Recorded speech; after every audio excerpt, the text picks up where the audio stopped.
তো বন্ধুরা আমরা এসেছি একদম বড় কাছে আরেকটা মন্দিরের কাছে আরেকটা আশ্রয় এটাকে কি বলা হয়? উম, লোকজন লোকজন বসে এটা কি বলা হয়? আশ্রয় আশ্রয় জায়গা সবাই রেস্ট নেয় এখানে, লোকজন আসে। এদিকে দেখুন এই এখানে গাড়ি টাড়িগুলো রাখা, বেশ গাড়ি রাখার জায়গা। উপরে একটা দেখুন গাড়ি পার্কিং জায়গা।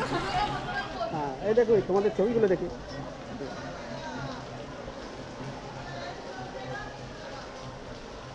তো এই বাচ্চাগুলো আমার কাছ থেকে ফটো তুলতে চাইছিলো, তো ওদের চ্যানেলে আমরা দিয়ে দেবো ওদের ফটো।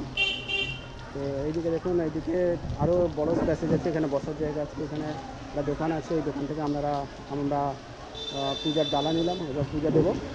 তো আমরা একটু এদিকে কিছু ঠাকুর আছি, আমরা একটু ছবি তুলে আসি, চলুন।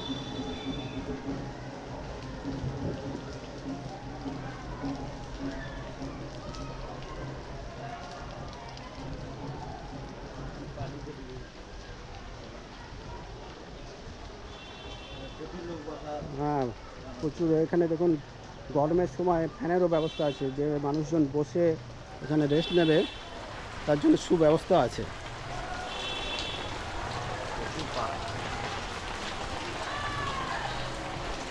এখানে প্রচুর মানুষ আছে। আর এটা এটা কি কালী?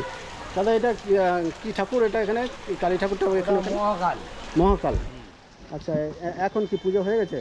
এটা চৈত্র মাসে মেলার সময় যারা জল ঢালতে আছে তারা নিয়ে এসে, আচ্ছা, ওনারাই এনেছে? হ্যাঁ ওনারা টেনে এনেছিলেন? নিয়ে এসে বাবা এখানে রেখে বাবার গায়ে জল ঢেলেছে। আচ্ছা আচ্ছা। ও, এটা পুণ্যার্থীরা এনেছেন তাই তো? হ্যাঁ, আচ্ছা, ঠিক আছে। আর আপনি এখানে কি করেন? এখানে থাকেন নাকি? দোকানে কাজ হ্যাঁ। করেন? আচ্ছা, ঠিক আছে।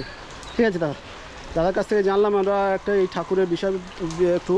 তো এখানে দেখুন মহাকাল মূর্তি, মা কালীর মহাকাল মূর্তি আমরা দেখাচ্ছি সামনে থেকে একটু দেখুন। হাতে একটা নরমুণ্ড এবং একটা বিভৎস চেহারা মায়ের মূর্তি। এবং এটা মনে হচ্ছে অসুরের মুণ্ড, এরকম কিছু একটা হবে।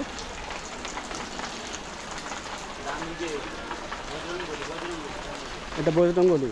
আচ্ছা, এটা বজরঙ্গলি। আর এদিকে শিবের তাণ্ডব সম্ভবত হচ্ছে সেরকম, এটা সেরকম একটা ছবি দেওয়া আছে এখানে, মূর্তি এখানে বসানো। তো চলুন আমরা এখন মূল মন্দিরের দিকে যাই।